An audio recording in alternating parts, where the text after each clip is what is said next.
Do not take financial advice from me. I am not your financial advisor. I am not the person that you should be asking for major life financial decisions, okay? I have no formal training, no educational background, no certification, and I am not employed by any institution to give financial advice, okay? If what I'm talking about sounds kind of complicated, it's just because I'm using big words, it's not smart. It's really not that complicated. You should really look into this and read all this shit if you haven't before, okay? Because financial literacy is so bad. Like when I see people like making threads about like how much they're so happy that they like paid off their shit early.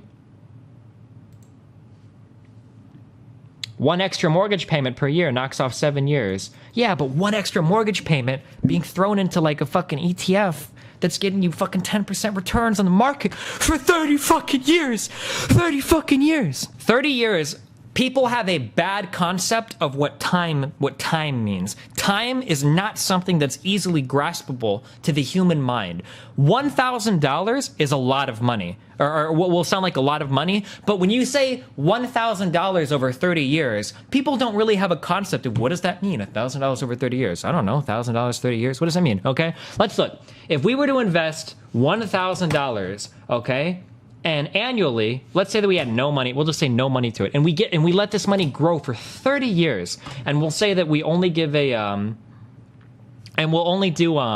we'll compound this once a month, and we'll do a 7% interest rate. After 30 years, $1,000 turns into $8,000. That's just $1,000. That's if you put it in an account and you leave it alone, and the interest only compounds once a month, and your rate of return is only 7%. Okay, only $1,000 in a bank account in 30 years is worth $8,100. Right? If you were to do if we were to add to this annually, what did this guy say? One extra mortgage payment per year? So let's say that our mortgage payment is $500, okay? Let's say that our current principal is $500, okay? And let's say that we add $500 a year. Well, just one extra mortgage payment a year, right? Why would I want to knock off a debt at 4.5% when I could be growing that money at 7% and then paying that same debt off and then banking the 2.75% or whatever difference, right? Does that make sense? Because now you're just banking the difference in interest rates between the rate that your money is growing versus the rate that you owe, right?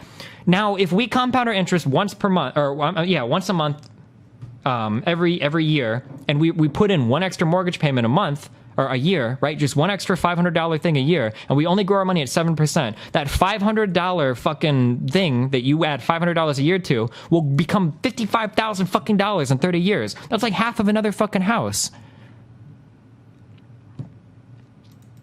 And these are very modest amounts of money, okay? $500 a year is what? Like fucking 40 some dollars a month?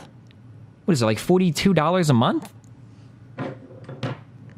Does the 7% account for inflation? No. So this money here will be worth less. It'll be worth a little bit less. But if you get a loan at 4% and your money in in the inflation or whatever is about 3%, you really have a loan at 1%, right? Inflation will take away from the amount of your debt the same way that it takes away from your investments. So it kind of.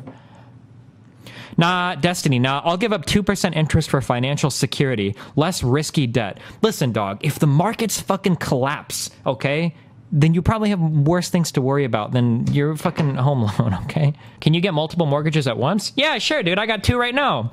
If not, then would that be a good reason to pay it off early? No, why do I want to pay off? I have all this cheap fucking money, dude. I got fucking $100,000 out on another house at fucking 4.25%. I got like $100,000 out on this house at like 3 and some whatever percent. Why would I and I'm getting fucking 7 to 10% on my Vanguard account? Why would I throw money at either of these houses' mortgages when I could throw money into my fucking Vanguard fund and just get more money there? Like, right? Like, why would I do that? Destiny, where exactly have you been able to find someone with interest like that? With interest like what?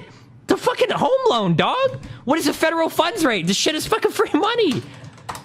It's fucking free money. What is it right now? Is it like 1%, 0.5%? I know that they've been talking about raising it. It's not going to be free money forever. This shit is fucking free money, dude.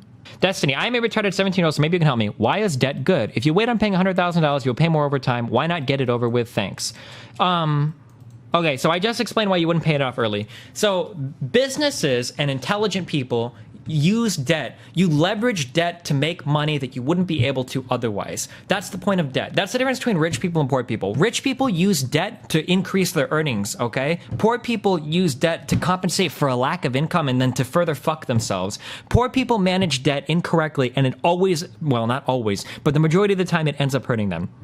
Right? You've got things like good debt and you've got things like bad debt. So here's an example of good debt. Let's say that you have to pay the bus every single day to get to work, okay? And let's say that in order to, and your whole schedule is fucked, you're wasting hours per day on public transportation and inefficient transport routes, and it's hurting your ability to work and all this fucking shit, and you gotta do all this fucking shit because you have to go to work. Let's say that you take out a $5,000 loan on a car. Now, that $5,000 car loan might be at like 8, 9, 10, 11, 12% interest. I don't know what, it depends on your credit. Now, you indebted yourself there, right? To a creditor, right? You took out a loan that you're going to have to pay back more money for. However, you're saving money and time on transportation, and hopefully your total value in terms of the money that the capital you're capable of fucking generating or whatever, right? The revenue that you generate doing your job and the money that you're saving on public transport and the extra hours in your day that you're getting to do something with is worth or exceeds the value of the interest that you're paying on that car, right? That's an example of using debt, of leveraging debt to increase your ability to earn money. Let's say that, I don't know, that's how businesses will use debt. A business will go into debt to purchase products or some type of machine to produce something more efficiently so that they can sell something to customers so that they can increase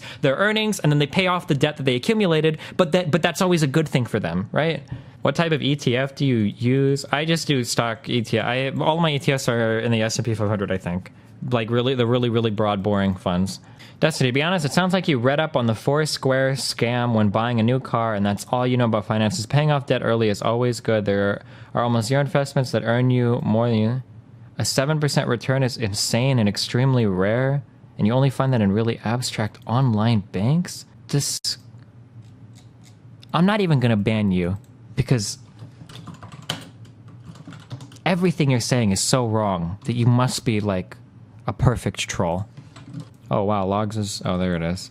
A loan doesn't accrue like that, you fuck more. You don't take money off of loans. If that was true, everyone would take out loans for no reason. Holy fuck.